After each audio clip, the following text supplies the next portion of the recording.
Welcome back to the Reading Corner. It's been a while, but I'm here to cover the new character who came out of Season 5, Gambit.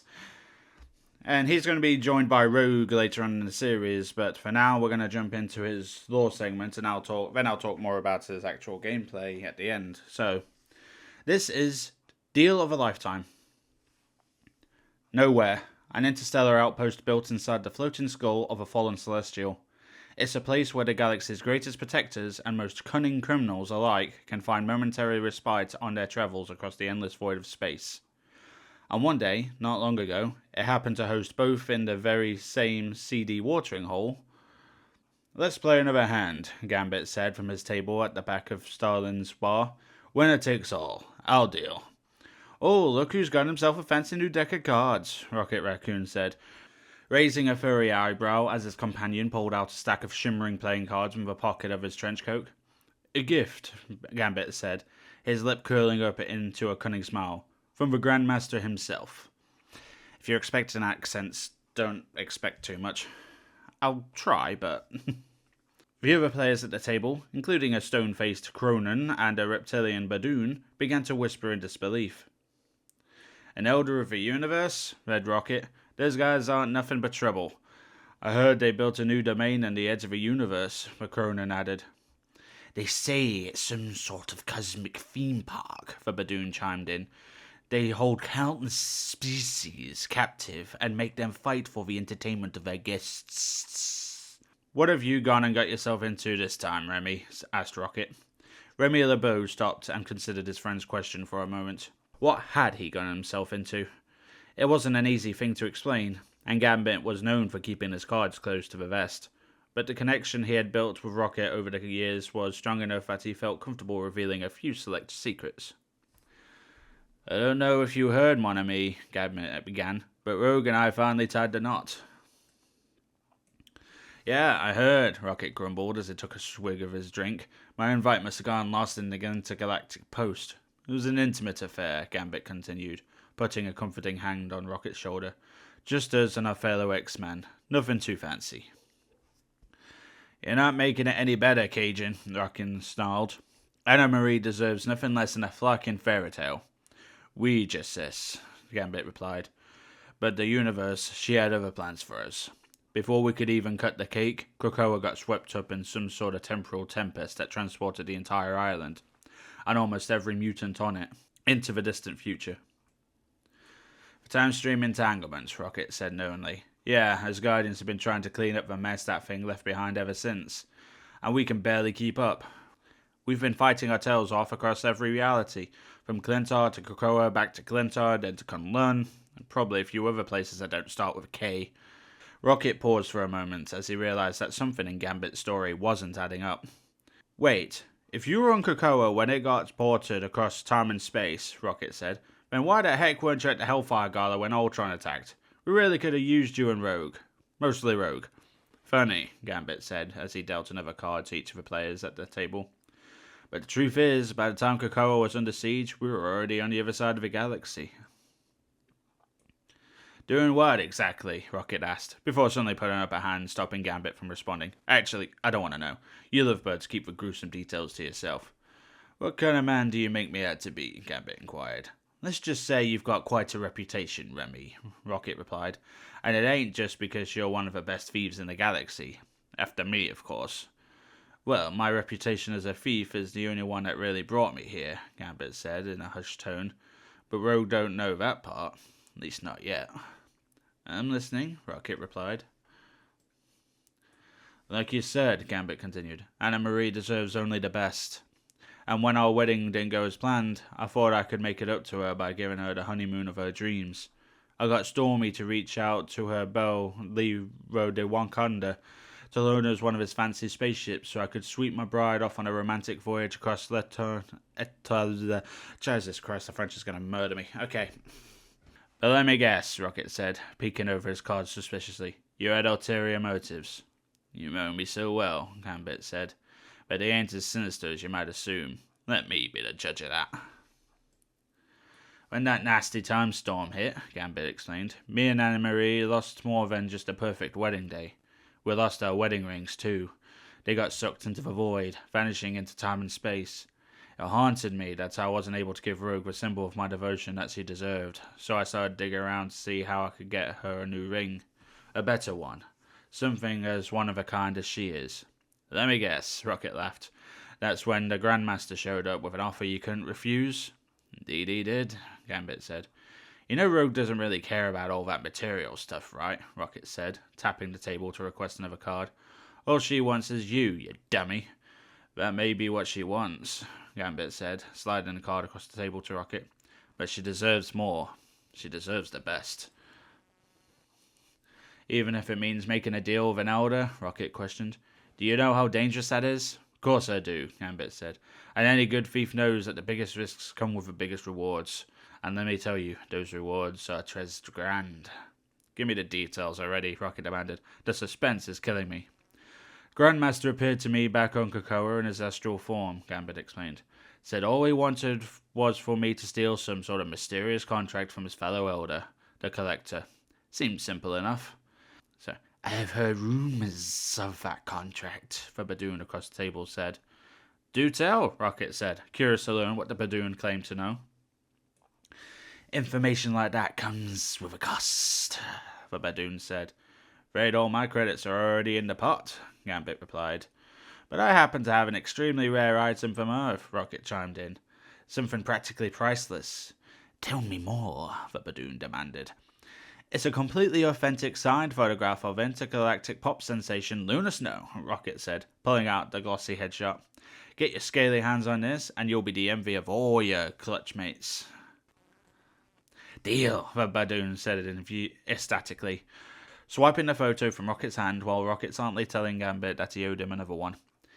It is said that the Collector acquired the contract from a red-skinned stranger in exchange for an unusual contraption that looked like a pile of tangled pipes. He seemed to be convinced that he was going to be able to profit greatly from the deal. It's like they say, one man's trash is another man's treasure, Rocket said. But I'm more curious about the deal he made with Remy. What'd the Grandmaster promise you in return, pal? Anyone else thinking Mephisto, by the way? Just me? I'm sure he won't come up at all. A pair of wedding rings, Gambit answered, forged from Cornovium. Plus, we'd get to use his Grand Garden as the final destination for our honeymoon. You should have asked for way more, Rocket said with a shrug. That jerk's got endless resources. Maybe so, Gambit said, but this job ain't about the money. This one's for Rogue. With that, Gambit dealt one last card to the Cronin, who immediately slammed his hand down and stormed away. Rocket smirked and pushed all of his credits into the center of the table with his tiny hands. If this is really about Rogue, Rocket asked, then why are you hiding the truth from her? To protect her, of course. And, Gambit paused and took a deep breath, because she never would have let me follow through with it if she knew what I was up to. Bingo! Rocket exclaimed. Honestly, I'm a little surprised that the Quiet Council let you blast off across the universe. What with everything that's been going down on Krakoa? They almost didn't, Gambit responded, but I convinced them that our honeymoon could also be a diplomatic mission. Me and my girl would get the joy of traveling the galaxy together, but we'd also be planting Krakoan gateways everywhere we stopped, to help mutants who got lost in time and space find their way back home. You think I'd be in a dump like this during my honeymoon otherwise? We could have gone straight to the Grand Garden, but instead, we're here because nowhere's got high foot traffic and endless sources of information. You know, the best kind of place for finding people. May not have been your first choice, but hey, everybody still wins, Rocket said. Well, except for this guy. Rocket revealed his cards, showing a perfect hand. The Badoon next to him realized he had lost the round and showed his fangs instead. Impossible! You must have cheated, snapped the Badoon. That's quite an accusation, Gambit said sternly. If I were you, I'd hold my forked tongue. I'd call on our gods to punish you, mammals, the Badoon replied. But they have gone silent, so I'll just have to do it myself. Before anyone could react, Rocket went flying backwards, hit point blank by an energy bolt from the barrel of the Badoon's blaster, which the reptilian rogue had been concealing under the table. You're next, the Badoon growled at Gambit, flashing his sharp claws as he swiftly stood from his seat. Keep your hands to yourself, lizard, Gambit yelled, while Gambit deals you a final one. Gambit quickly grabbed a handful of credits from the table, using his mutant power to charge them with kinetic energy. He rapidly released them in the direction of the angry Badoon. The explosion they unleashed sent the Badoon scurrying from Starlins in terror. That was a sweet deal, Rocket moaned, but I think it may be game over for me. Gambit looked over and saw Rocket lying on the floor of the bar. The gaping blast wound he had suffered from the Badoon's sneak attack looked far worse than Gambit had suspected. Hit me right in an old wound, Rocket said. When I got back in Clintar, thought the damn thing was healing, but not fast enough, I guess. Don't you fret, mon ami, Gambit said. You're gonna live to play another day. You got my word. Gambit held one of the shimmering cards he had been dealing and began to charge it with energy as well.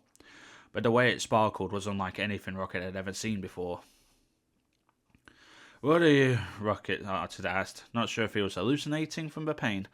These cards, Gambit said, they were down payment from the Grand Master. He says they were made from chronovium.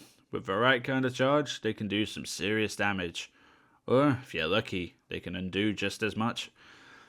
Gambit knew he wasn't telling his friend the whole truth. He'd conveniently left out the part about how the Grandmaster had used his power primordial to repair some damage to Gambit's frontal lobe. The process unlocked a new ability to infuse objects with a non-explosive kinetic energy, kickstarting cellular regeneration in organic matter and enhancing healing abilities. Gambit knew full well how Rocket felt about being subjected to someone else's experiments, and neither of the heroes currently had the time or energy to debate ethics.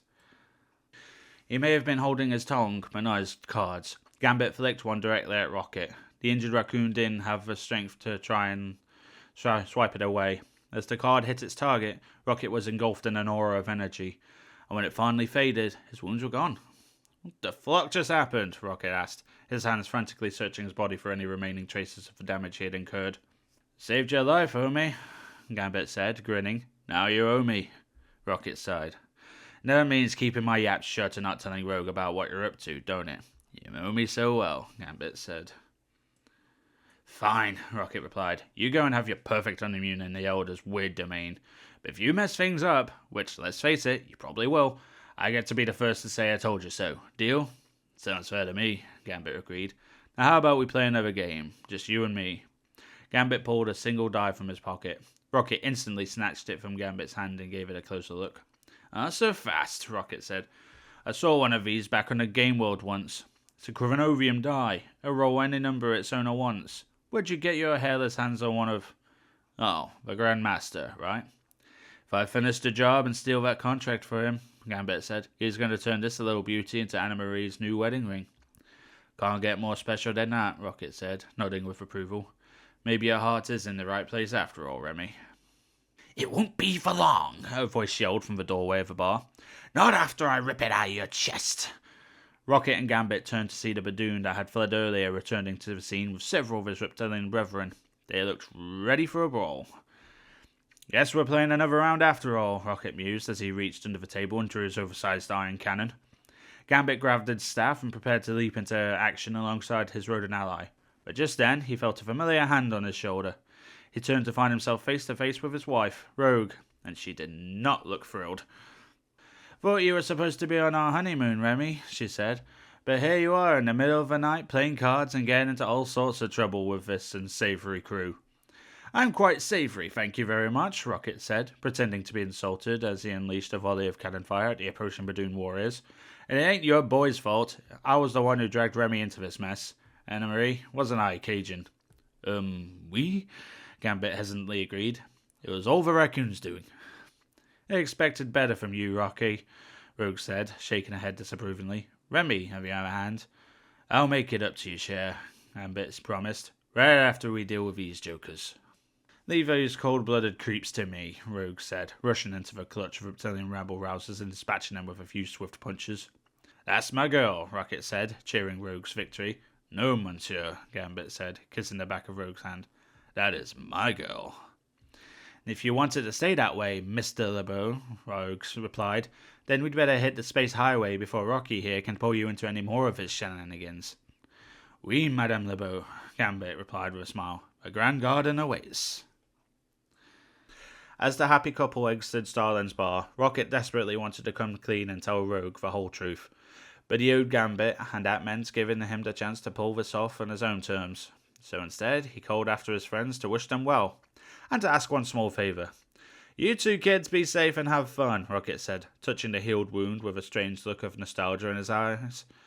"And if you happen to see a cute little otter named Lila in the Collector's Menagerie, you tell her that Rocket's coming to find her, okay?" "Anything for you, sugar," Rogue called back. "Anything for love," Gambit added. So, yeah, that's Gambit. And in case it wasn't clear reading that lore thing, for some surprising reason, and I think this baffled not just me, Gambit's not a duelist, he's a strategist. Which is baffling. But no, yeah, gameplay is you can swap the cards between damage dealing and healing, and he's quite... I've only played him once. I only had a chance to play him once because right now he's a very sought after character, should I say. But yeah, he's, again, when it comes to me playing Rivals, it's going to take a bit of practice and give me enough time. I'll probably get the hang of him. But yeah, it's an entertaining thing to look at, but I'm more interested in how this story is going to play out. I'm more curious how this thing seems to interrupt the previous season, because we had all the lead up to the tournament, but we never actually got the tournament.